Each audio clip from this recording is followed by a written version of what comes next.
Hello welcome to వరుడు TV cinema గురు.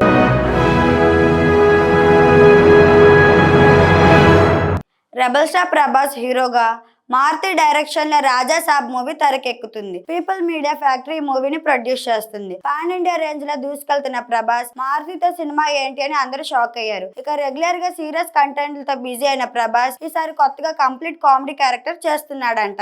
ఇప్పటికే 50% movie shooting complete అయింది. తాజాగా మూవీ టైటిల్ కూడా అనౌన్స్ చేశారు. ఇక లుంగీలో ప్రభాస్ లుక్ కూడా రిలీజ్ చేశారు. ప్రభాస్ తో మూవీ చేయాలంటే ఖచ్చితంగా 200 నుంచి 300 కోట్లు రెడీ చేసుకోవాల్సింది. కంటెంట్ స్పాన్ పెరిగే కొద్దీ ఆ బడ్జెట్లు పెడతారు. మూవీ కేవలం ఒక బంగ్లాలోనే షూట్ జరిగిందంట. అవుట్డోర్స్ కి ఎక్కువగా షూట్స్ కి వెళ్లాల్సిన అవసరం లేదంట. వీలైనంత వరకు ఒక చాటే షూట్ జరిగినట్లు తెలుస్తుంది. ఈ కారణంగానే బడ్జెట్ కూడా తక్కువ అవుతుంది. ఈ లెక్కన చూసుకుంటే మూవీ రైట్స్ వాళ్ళు పెట్టిన ఆదాయం కంటే ఈ సినిమాకి ఎక్కువ ఆదాయం వస్తుందని అనుకుంటుంది. ఈ కారణంగానే బడ్జెట్ కూడా తక్కువ అవుతుంది. ఈ లెక్కన చూసుకుంటే మూవీ రైట్స్ వాళ్ళు పెట్టిన ఆదాయం కంటే ఈ సినిమాకి ఎక్కువ ఆదాయం వస్తాయని తెలుస్తుంది. పాన్ ఇండియా లెవెల్లో రిలీజ్ అవుతున్న ఈ సినిమాకి భారీ లాభాలు వస్తాయని ఇండస్ట్రీలో టాక్ నడుస్తుంది.